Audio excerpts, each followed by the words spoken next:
Hello बच्चों, कैसे हैं आप? उम्मीद करती हूँ आप बढ़िया और एकदम मज़े में होंगे। बच्चों, आज हम पढ़ेंगे वर्ण और वर्णमाला। बच्चों, अब वर्ण और वर्णमाला क्या है, इन्हें चित्रों के माध्यम से जानें। हमारे सामने एक चित्र दिया गया है जिसमें लिखा है घर, और अगले चित्र में खाना, अगले चित्र में है किताब, और अंतिम चित्र में क्या लिखा है? आम।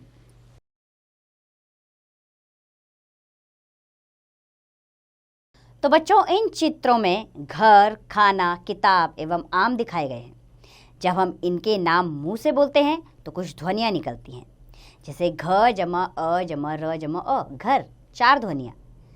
ख जमा आ जमा न जमा आ, खाना, 4 ध्वनियाँ। क जमा छोटी ई जमा त जमा आ, जमा ब जमा अ यानी किताब, 6 ध्वनियाँ।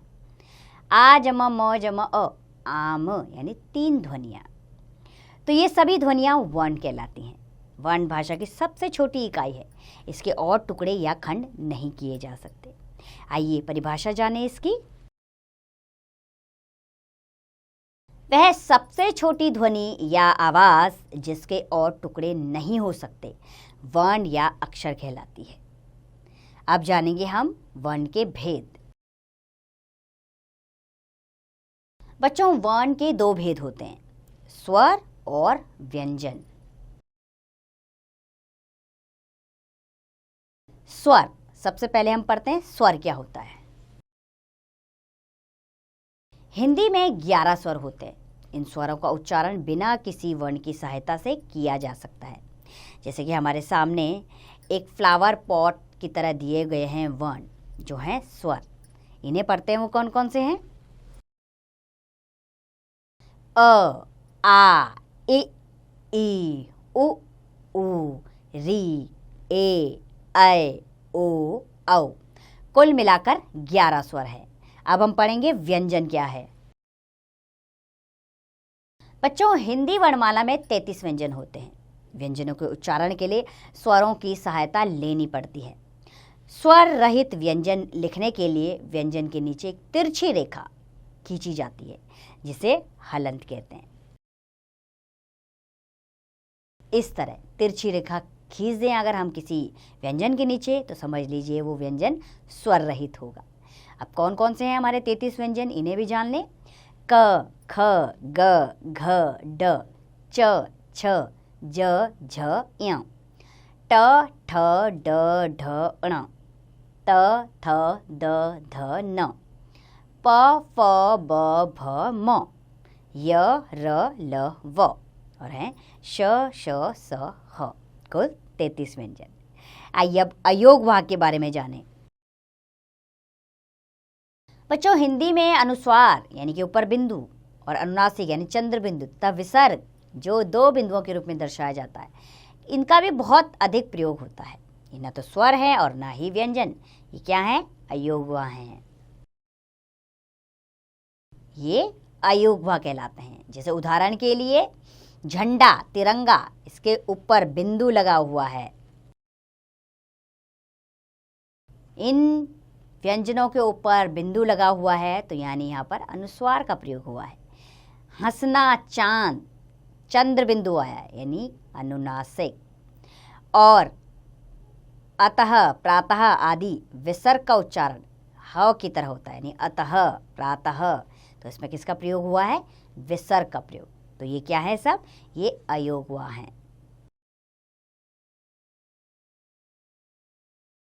अब विकसित वर्ण क्या है वो जान लेते हैं।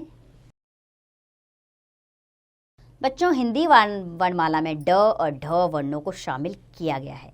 इन्हें विकसित वर्ण कहते हैं। जैसे सड़क और बढ़ई, यानी कि इनके नीचे बिंदु लगाकर ये विकसित वर्ण बन जाते हैं। जैसे सड़क, इसके नीचे बिंदु लग गया। बढ़ई, इसके नीचे भी बिंदु लगा दिया। अब जानेंगे हम संयुक्त व्यंजन। हिंदी वर्णमाला में 4 ऐसे व्यंजन शामिल हैं जो 2 व्यंजनों के संयोग से बनते हैं, यानी कि 2 व्यंजनों के मेल से बनकर एक नया व्यंजन बनता है, जिसे क्या कहते हैं? संयुक्त व्यंजन कहते हैं। जैसे क और श से मिलकर क्या बनता है? श। शब्द हैं कक्षा, रक्षा। त और र के मेल से त्र बनता है और शब्द है त्रिशूल त्रिदेव। ज और ज्ञ के मेल से ज्ञ बनता है और शब्द है यज्ञ और ज्ञानी। और श और र के मेल से श्र बनता है, श्रमिक श्रम। तो ये पढ़े हमने संयुक्त व्यंजन। अब हम जानेंगे वर्णमाला क्या है। बच्चों, स्वरों, व्यंजनों, अयोगवाहों, विकसित वर्णों तथा संयुक्त व्यंजनों को मिलाकर हिंदी की वर्णमाला बनती है। प्रत्येक भाषा की अपनी वर्णमाला होती है। हिंदी की वर्णमाला में 53 वर्ण तथा अंग्रेजी की वर्णमाला में 26 वर्ण होते हैं, जिन्हें अल्फाबेट कहा जाता है। आइए जानने योग्य बातें जान लेते हैं। जैसे सभी व्यंजनों में ओ की ध्वनि शामिल होती है। जैसे क जमा अ, क्या बना क, ख जमा अ ख, यानी कि आप कोई भी व्यंजन को बोलेंगे तो उसमें अ की ध्वनि आएगी। जैसे क, अंत किससे हो रहा है? अ से। स्वर के बिना व्यंजन को हलंत लगाकर लिखा जाता है, अर्थात किसी व्यंजन के नीचे अगर तिरछी रेखा लगा दी जाएगी तो अर्थ होगा कि वो व्यंजन स्वर रहित है। अब ध्यान देने योग्य बातें हैं इसमें। जैसे मुख से बोली जाने वाली प्रत्येक ध्वनि वर्ण कहलाती है। वह छोटी से छोटी ध्वनि जिसके खंड ना हो सके वर्ण या अक्षर कहलाती है। वर्ण भाषा की सबसे छोटी इकाई होती है। वर्ण के दो भेद होते हैं, स्वर और व्यंजन। स्वरों के उच्चारण में किसी वर्ण की सहायता नहीं ली जाती है। व्यंजन स्वरों की सहायता से बोले जाते हैं। दो व्यंजनों के मेल से बने व्यंजन संयुक्त व्यंजन कहलाते हैं। उम्मीद करती हूँ बच्चों आप जान गए होंगे वर्ण और वर्णमाला के विषय में।